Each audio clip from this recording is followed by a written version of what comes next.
the word love. Overused, undervalued. In the world in which we live, it's overused and undervalued in such a way that we think that we love that, we love this thing, we love that thing over there. Well, we love that person. Well, I love God. I want you to slow down for this very moment. As I was working on my reel to put it in 60 seconds, it was just becoming very difficult, and I wanted you to be able to hear this because somebody needs to hear this today. You need to know how loved you really are. Holy and healthy living is what this Jesus follower is all about.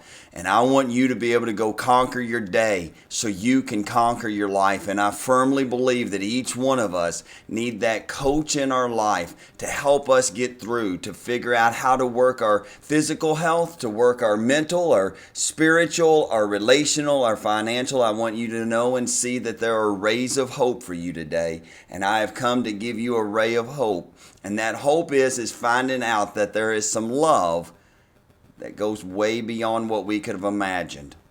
I want you to know that as I think about love and I think about what's in this water bottle here and I think about this water bottle, how much I love, and I say that I love. I say I love God. I say that I love this burger or this steak or this salad, and I say this word love. I use this word love, but it's often overused. And for some of us, we're not convinced that God really loves us.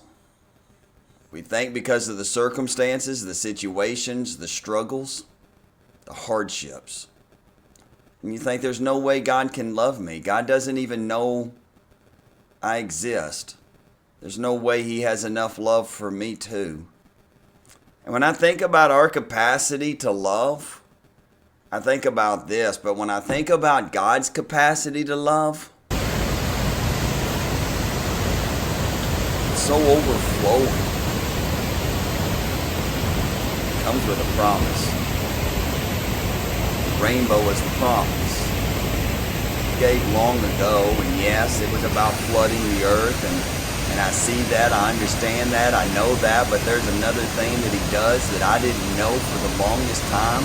It wasn't until the last year or so of my life that I really caught on, and I've read the Bible many times through. I've read through it, I've gone to school for it, I've done these things, but this overflowing water, it's God's overflowing love for you.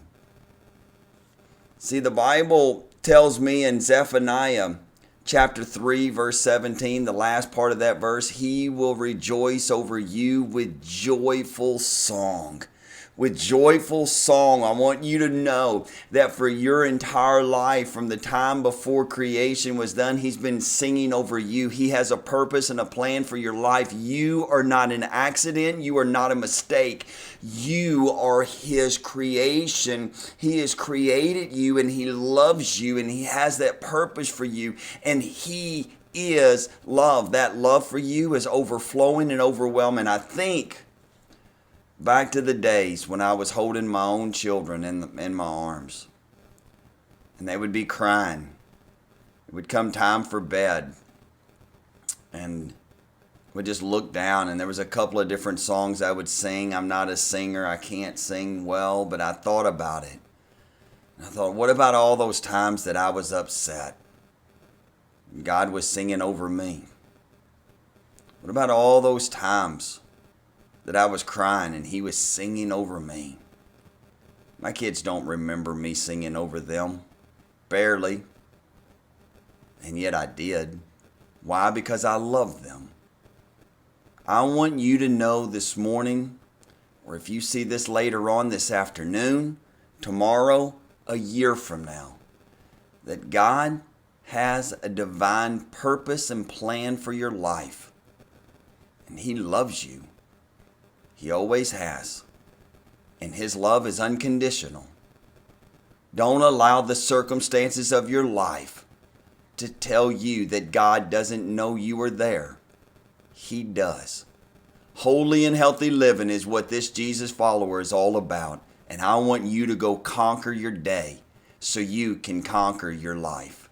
And I want you to know right here, right now, that you are loved.